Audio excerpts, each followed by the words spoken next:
നമസ്കാരം. ആസാദി നൈറ്റ് എഡിഷനിലേക്ക് ഏവർക്കും സ്വാഗതം. നോക്കാം ഇന്നത്തെ പ്രധാനപ്പെട്ട വാർത്തകൾ. കേരളത്തിൽ പോളിംഗ് ഏപ്രിൽ 9, വോട്ടെണ്ണൽ മെയ് 4. ചരിത്ര ദൗത്യത്തിന്റെ തുടർച്ചയ്ക്ക് ജനകീയ സാരഥികൾ. CPM സ്ഥാനാർത്ഥികളെ പ്രഖ്യാപിച്ചു. കാപ്പാടൻ രമേശന്റെ ഓർമ്മയിൽ വിതുമ്പി സുധാകരൻ. CPI സ്ഥാനാർത്ഥികളെ പ്രഖ്യാപിച്ചു. 4 മന്ത്രിമാരും പട്ടികയിൽ. APJ ലൈബ്രറി ഇഫ്താർ വിരുന്ന് സാംസ്കാരിക സംഘവും സംഘടിപ്പിച്ചു. മാതൃകാ പെരുമാറ്റച്ചട്ടം നിലവിൽ വന്നു. കണ്ണൂരിൽ LDFന്റെ റോഡ് ഷോ. വിശദമായ വാർത്തകളിലേക്ക് കടക്കാം. കേരളത്തിൽ പോളിംഗ് ഏപ്രിൽ 9, വോട്ടെണ്ണൽ മെയ് 4. കേരളമടക്കമുള്ള 5 സംസ്ഥാനങ്ങളിലെ തെരഞ്ഞെടുപ്പ് തീയതി പ്രഖ്യാപിച്ചു. ഏപ്രിൽ 9 കേരളത്തിൽ തെരഞ്ഞെടുപ്പ്. കേരളം, തമിഴ്നാട്, പുതുച്ചേരി, അസം, പശ്ചിമ ബംഗാൾ എന്നിവിടങ്ങളിലെ വോട്ടെടുപ്പ് തീയതിയാണ് തെരഞ്ഞെടുപ്പ് കമ്മീഷൻ പ്രഖ്യാപിച്ചത്. മെയ് 4 5ഇടത്തും വോട്ടെണ്ണൽ നടക്കും. പുതുച്ചേരി, അസം തെരഞ്ഞെടുപ്പ് കേരളത്തിനൊപ്പം നടക്കും. തമിഴ്നാട്ടിൽ ഏപ്രിൽ 23, പശ്ചിമ ബംഗാളിൽ 2 ഘട്ടങ്ങളിലായി ഏപ്രിൽ 23, 29 തീയതികളിലും നടക്കും. കേരളത്തിലെ 140 മണ്ഡലത്തിലേക്കുള്ള തെരഞ്ഞെടുപ്പ് വിജ്ഞാപനം മാർച്ച് 16 ഉണ്ടാകും. നാമനിർദ്ദേശ പത്രിക സമർപ്പിക്കാനുള്ള അവസാന തീയതി മാർച്ച് 23. നാമനിർദ്ദേശ പത്രിക പരിശോധന മാർച്ച് 24 നടക്കും. മാർച്ച് 26 ആണ് പത്രിക പിൻവലിക്കാനുള്ള അവസാന തീയതി. Keralam April 9, Assam April 9, Puducherry April 9, Tamil Nadu April 23, Paschima Bengal April 23, 29. സംസ്ഥാനങ്ങൾ സന്ദർശിച്ച് തെരഞ്ഞെടുപ്പ് മുന്നൊരുക്കം വിലയിരുത്തിയെന്നും തീവ്ര വോട്ടർ പട്ടിക പരിഷ്കരണം വിജയകരമായി പൂർത്തിയാക്കിയെന്നും മുഖ്യ തെരഞ്ഞെടുപ്പ് കമ്മീഷണർ ഗണേഷ് കുമാർ അറിയിച്ചു. 117 കോടി വോട്ടർമാർ തെരഞ്ഞെടുപ്പിൽ ഭാഗമാകും. വോട്ടർ പട്ടിക ശുദ്ധീകരണം ലക്ഷ്യം വെച്ചാണ് SIR നടത്തിയത്. 824 മണ്ഡലങ്ങളിലാണ് തെരഞ്ഞെടുപ്പ് നടക്കുന്നത്. തെരഞ്ഞെടുപ്പ് ജനാധിപത്യത്തിന്റെ ഉത്സവമാണെന്ന് അദ്ദേഹം കൂട്ടിച്ചേർത്തു. ചരിത്ര ദൗത്യത്തിന്റെ തുടർച്ചയ്ക്ക് ജനകീയ സാരഥികൾ. CPM സ്ഥാനാർത്ഥികളെ പ്രഖ്യാപിച്ചു. നവകേരളത്തിന് കൂടുതൽ മികവും കരുത്തുമേകാൻ ജനകീയ സ്ഥാനാർത്ഥി നിരയുമായി CPIM. ലോകം ഏറ്റെടുത്ത ജനക്ഷേമ വികസന പദ്ധതികൾ യാഥാർത്ഥ്യമാക്കി ഒരു പതിറ്റാണ്ട് കേരളത്തെ നയിച്ച മുഖ്യമന്ത്രി പിണറായി വിജയൻ മുതൽ കാൽപന്ത് കളിയിലൂടെ രാജ്യത്തിന്റെ അഭിമാനമായ ഷറഫ് അലി വരെയുള്ള വൻ നിരയുടെ പട്ടിക CPIM സംസ്ഥാന സെക്രട്ടറി MV ഗോവിന്ദൻ വാർത്താസമ്മേളനത്തിൽ പ്രഖ്യാപിച്ചു. 81 സ്ഥാനാർത്ഥികളെയാണ് പ്രഖ്യാപിച്ചത്. ഇതിൽ 6 പേർ സ്വതന്ത്ര സ്ഥാനാർത്ഥികളാണ്. 5ഇടത്ത് കൂടി സ്വതന്ത്ര സ്ഥാനാർത്ഥികളെ പ്രഖ്യാപിക്കും. കൊടുവള്ളി, കോട്ടക്കൽ, കൊണ്ടോട്ടി, തിരൂർ, പാലക്കാട് എന്നിവിടങ്ങളിലാണ് സ്വതന്ത്രരെ പ്രഖ്യാപിക്കുക. മാഹിയിലെ സ്ഥാനാർത്ഥിയും പ്രഖ്യാപിച്ചു. മുഖ്യമന്ത്രി പിണറായി വിജയൻ ഉൾപ്പെടെ 11 മന്ത്രിമാരും 54 സിറ്റിംഗ് MLAമാരും പട്ടികയിലുണ്ട്. പോളിറ്റ് ബ്യൂറോ അംഗവും 4 കേന്ദ്ര കമ്മിറ്റി അംഗങ്ങളും 3 സംസ്ഥാന സെക്രട്ടേറിയറ്റ് അംഗങ്ങളും സ്ഥാനാർത്ഥികളാണ്. DYFI സംസ്ഥാന സെക്രട്ടറി VK സനോജ് ഉൾപ്പെടെ വിദ്യാർത്ഥി യുവജന പോരാട്ടങ്ങളിലൂടെ ജനങ്ങളുടെ ഹൃദയത്തിലിടം നേടിയവരും ജനവിധി തേടുന്നു. സ്ഥാനാർത്ഥികളിൽ 10 പേർ വനിതകളാണ്. പിണറായി വിജയനാണ് മത്സരിക്കുന്ന പോളിറ്റ് ബ്യൂറോ അംഗം.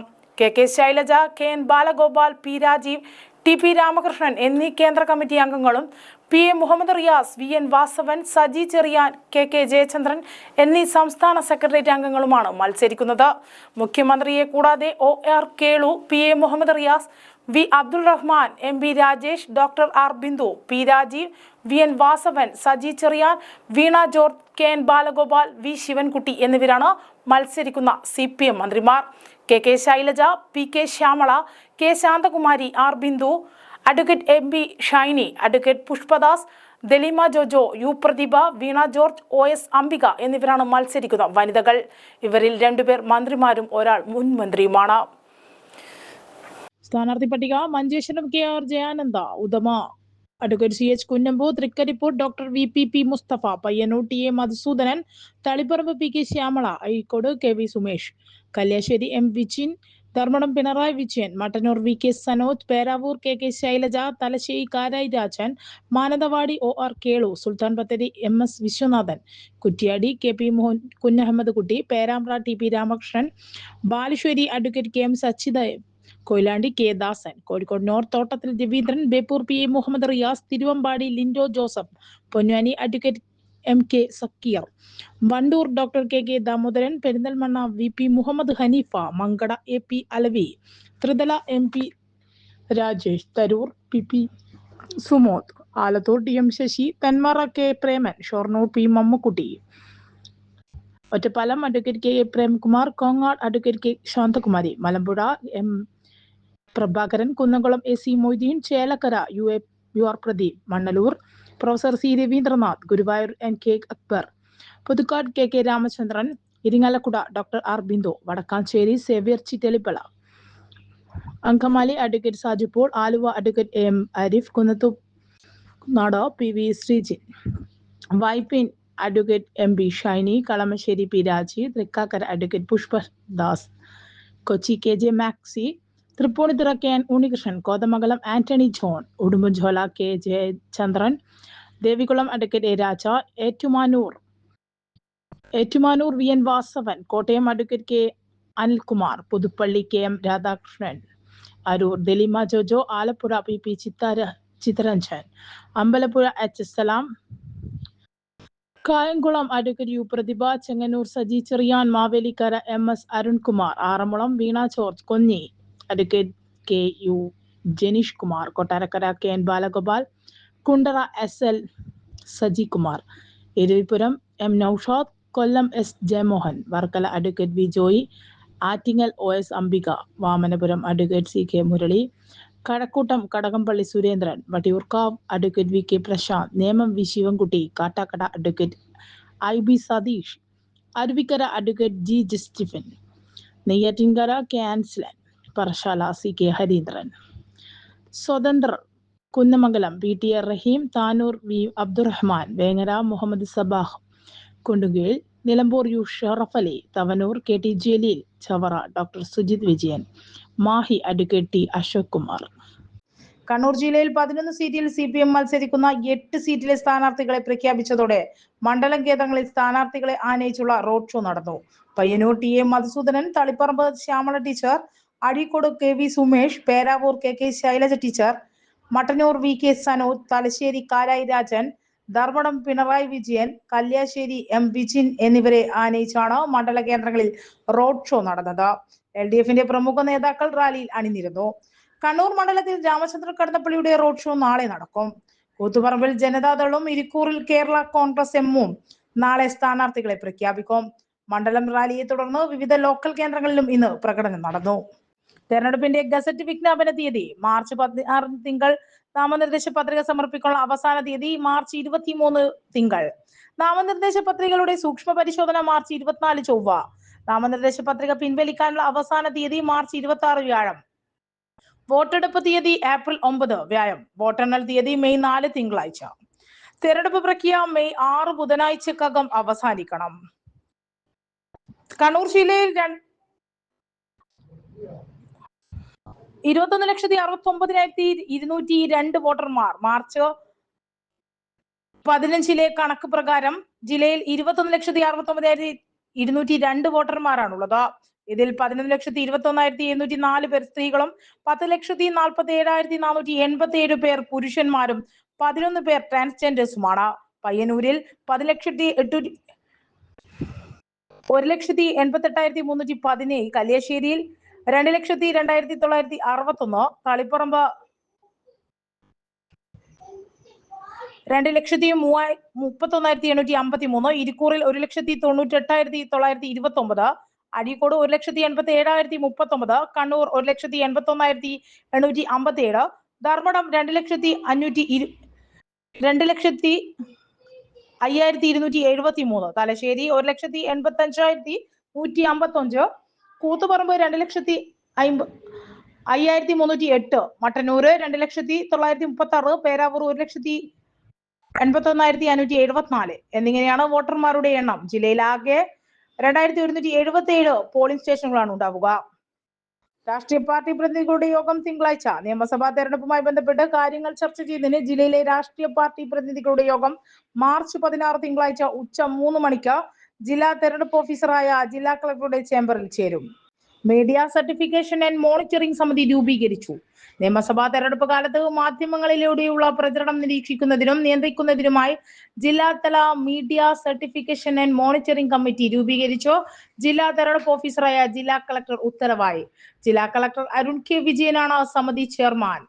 മെമ്പർ സെക്രട്ടറി പി ബിനീഷ്, ജില്ലാ ഇൻഫർമേഷൻ ഓഫീസർ അംഗങ്ങൾ കലാഭാസ്കർ, പി മുഹമ്മദ് നസീർ, ബാബുരാജൻ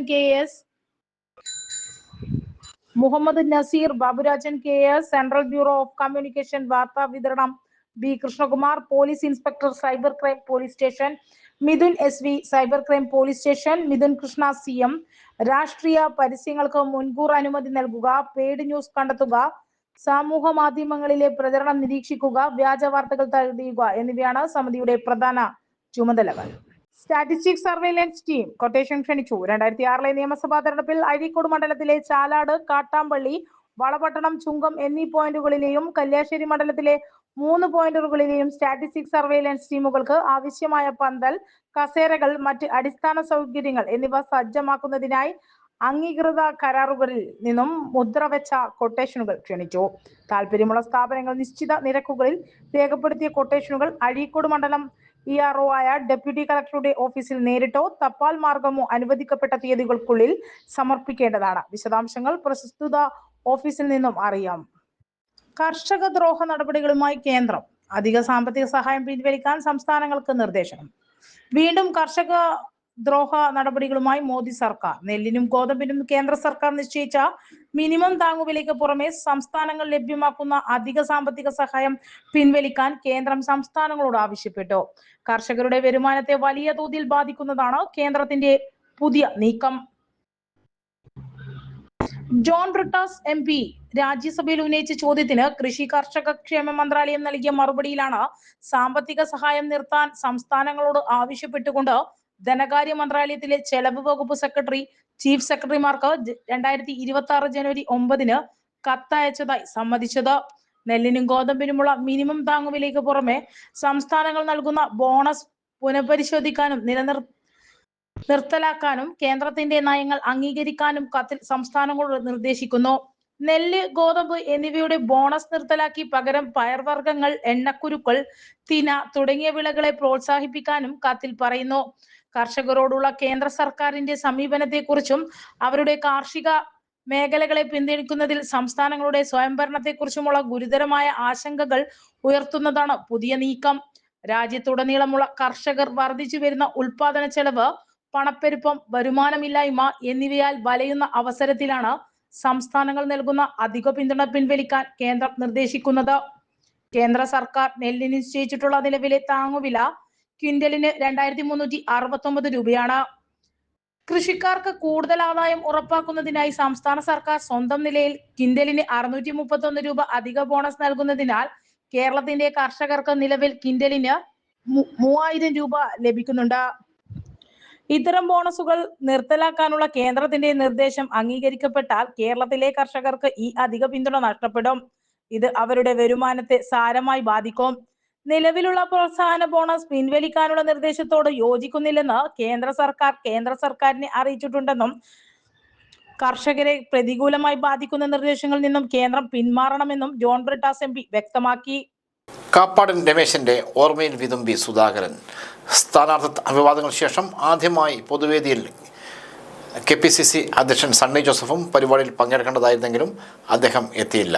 മുൻ പേഴ്സണൽ സ്റ്റാഫ് അംഗമായ കാപ്പാടൻ രമേശന്റെ ഓർമ്മയിലാണ് വിതുമ്പി മുതിർന്ന കോൺഗ്രസ് നേതാവ്. രമേശന്റെ കുടുംബത്തിനു വേണ്ടി വീട് നിർമ്മിച്ചു നൽകുന്ന ചടങ്ങിലാണ് സുധാകരൻ വികാരാധീനായത്. സംസാരിക്കുന്നതിനിടെ തൊണ്ടയിടറുകയും കണ്ണു നിറയുകയും ചെയ്തു. വാക്കുകൊണ്ടും വിവരങ്ങൾ കൊണ്ടും ദൗത്യങ്ങൾ കൊണ്ടും തന്നെ സംരക്ഷിച്ച പ്രവർത്തകരെ താൻ ഓർക്കുകയാണ്. ഒരുപാട് കടമകൾ കടന്നു വരാൻ സാഹചര്യമുണ്ടാക്കിയത് കാപ്പാടൻ രമേശനാണ്.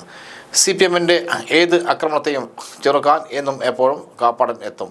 ആത്മാർത്ഥമായ സമീപനവും പ്രവർത്തനവുമായിരുന്നു കാപ്പാടൻ്റേത്. എല്ലാ കാലഘട്ടങ്ങളിലും ഈ പാർട്ടിയുടെ ഓർമ്മയുടെ പ്രതീകമാണ് കാപ്പാടൻ രമേശൻ എന്നും സുധാകരൻ ഓർമ്മിച്ചു. സ്ഥാനാർത്ഥിത്വ വിവാദങ്ങൾക്കിടെ 3 ദിവസത്തിന് ശേഷമാണ് K. സുധാകരൻ പൊതുവേദിയിൽ എത്തുന്നത്. കാപ്പാടൻ രമേശിൻ്റെ കുടുംബത്തിന് നിർമ്മിച്ചു നൽകുന്ന വീടിൻ്റെ താക്കോൽദാനത്തിലാണ് സുധാകരൻ എത്തിയത്. KPCC അധ്യക്ഷൻ സണ്ണി ജോസഫും പരിപാടിയിൽ പങ്കെടുക്കേണ്ടതായിരുന്നുവെങ്കിലും അദ്ദേഹം എത്തിയില്ല. കെ സുധാകരൻ്റെ പേഴ്സണൽ സ്റ്റാഫ് അംഗമായിരുന്നു കാപ്പാടൻ രമേശൻ. ഹൃദയാഘാതം മൂലം 2020 അദ്ദേഹം അന്തരിച്ചത്. കാപ്പാടൻ രമേശനെ ഓർമ്മിച്ചുകൊണ്ട് വളരെ വൈകാരികമായ ഒരു കുറിപ്പ് സുധാകരൻ ഫേസ്ബുക്കിൽ പങ്കുവച്ചിരുന്നു.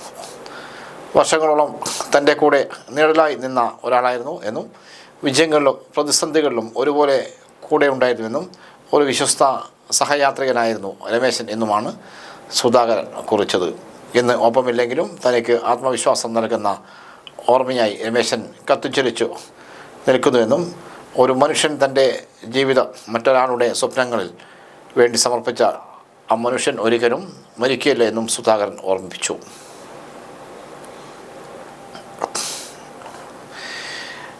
CPI സ്ഥാനാർത്ഥികളെ പ്രഖ്യാപിച്ചു. 4 മന്ത്രിമാരും പട്ടികയിൽ. നിയമസഭാ തെരഞ്ഞെടുപ്പിനുള്ള സ്ഥാനാർത്ഥികളെ CPI പ്രഖ്യാപിച്ചു. സ്ഥാനാർത്ഥികളുടെ പട്ടികയാണ് തിരുവനന്തപുരത്ത് നടത്തിയ വാർത്താസമ്മേളനത്തിൽ സംസ്ഥാന സെക്രട്ടറി ബിനോയ് വിശ്വം പ്രഖ്യാപിച്ചത്.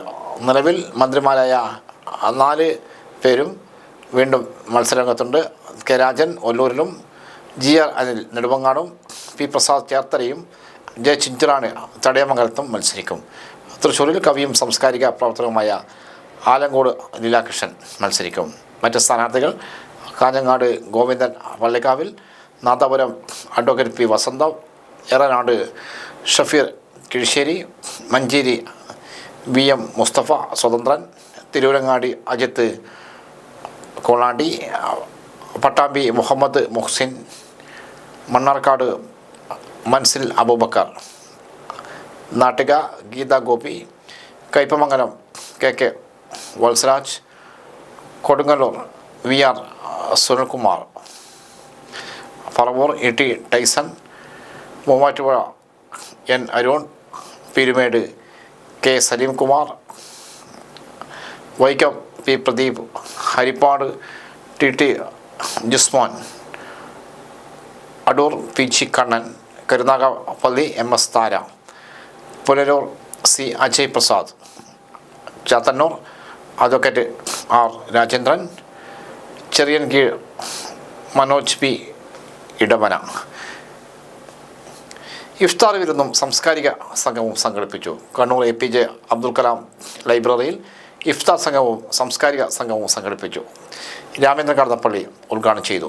ലൈബ്രറി കൗൺസിൽ നേതൃസമിതി കൺവീനർ AK സിറാജ് അധ്യക്ഷനായി.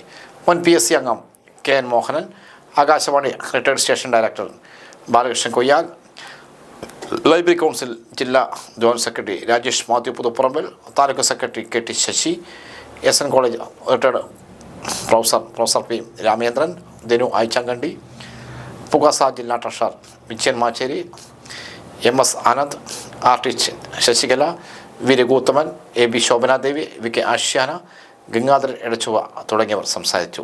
ലൈബ്രറി സെക്രട്ടറി PK ബൈജു സ്വാഗതവും KV തമ്പാൻ നന്ദിയും പറഞ്ഞു. മാതൃകാ പെരുമാറ്റച്ചട്ടം നിലവിൽ വന്നു. തെരഞ്ഞെടുപ്പ് പ്രഖ്യാപിച്ചതോടെ സംസ്ഥാനത്തും വിവിധ മറ്റ് സംസ്ഥാനങ്ങളിലും മാതൃകാ പെരുമാറ്റച്ചട്ടം നിലവിൽ വന്നതായി തെരഞ്ഞെടുപ്പ് കമ്മീഷൻ അറിയിച്ചു. തെരഞ്ഞെടുപ്പ് കാലത്ത് രാഷ്ട്രീയ കക്ഷികളും സ്ഥാനാർത്ഥികളും മറ്റ് ബന്ധപ്പെട്ടവരും പാലിക്കേണ്ട നടപടിക്രമങ്ങളും നിയന്ത്രണങ്ങളും ഉൾപ്പെടുത്തി തയ്യാറാക്കിയ മാർഗനിർദ്ദേശങ്ങളാണ് മാതൃകാ പെരുമാറ്റച്ചട്ടം. രാഷ്ട്രീയ പാർട്ടികളുമായി കൂടിയൊഴിച്ചാണ് ഇത് രൂപപ്പെടുത്തുന്നത്. ഔദ്യോഗിക സംവിധാനങ്ങളോട് ദുരുപയോഗം, കള്ളവോട്ട്, വോട്ടർമാരെ പണം നൽകി സ്വാധീനിക്കൽ, തെരഞ്ഞെടുപ്പ് കുറ്റകൃത്യങ്ങൾ തുടങ്ങിയവ തടയാൻ ഇതിലൂടെ നടപടികൾ സ്വീകരിക്കും. തെരഞ്ഞെടുപ്പ് തീയതി പ്രഖ്യാപിക്കുന്നതോടെയാണ് ചട്ടം പ്രാബല്യത്തിൽ വരുന്നത്. തെരഞ്ഞെടുപ്പ് നടപടികൾ പൂർത്തിയാകുന്നവരെ ഇത് തുടരും. പ്രധാന നിയന്ത്രണങ്ങൾ: തെരഞ്ഞെടുപ്പ് കാലത്ത് ജനപ്രതിനിധികൾക്ക് പുതിയ സാമ്പത്തിക സഹായങ്ങൾ പ്രഖ്യാപിക്കാനോ സർക്കാർ ഫണ്ട് ഉപയോഗിച്ചുകൊണ്ട് പുതിയ പദ്ധതികൾ ആരംഭിക്കാനോ സാധിക്കില്ല. തെരഞ്ഞെടുപ്പ് പ്രഖ്യാപനത്തിന് മുമ്പ് ആരംഭിച്ച നിർമ്മാണ പ്രവർത്തനങ്ങൾ തുടർന്നേക്കാം. എന്നാൽ പുതിയ പദ്ധതികൾക്ക് തുടക്കം കുറിക്കാൻ കഴിയില്ല.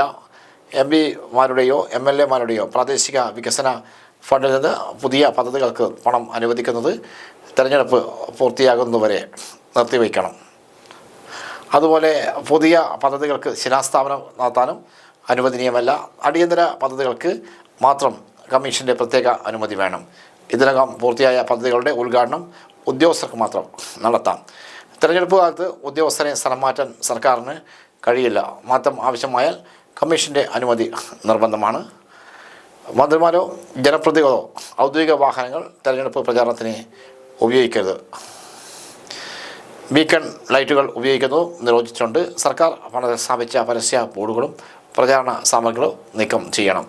മുൻപ് സ്ഥാപിച്ചിരുന്ന രാഷ്ട്രീയ പരസ്യ ബോർഡുകളും ഒഴിവാക്കേണ്ടതുണ്ട്. ചില ചടങ്ങുകളിൽ പങ്കെടുക്കുന്നതിന് ഇവർക്ക് വിലക്കുണ്ടാകില്ല. രക്തസാക്ഷി ദിനം, സദ്ഭാവന ദിനം, പ്രമുഖ നേതാക്കളുടെ ജന്മദിന ആഘോഷങ്ങൾ തുടങ്ങിയ പരിപാടികളിൽ കേന്ദ്ര സംസ്ഥാന മന്ത്രിമാർക്ക് പങ്കെടുക്കാം. എന്നാൽ അവരുടെ പ്രസംഗം ചടങ്ങിൻ്റെ വിഷയവുമായി മാത്രം ബന്ധപ്പെട്ടിരിക്കണം.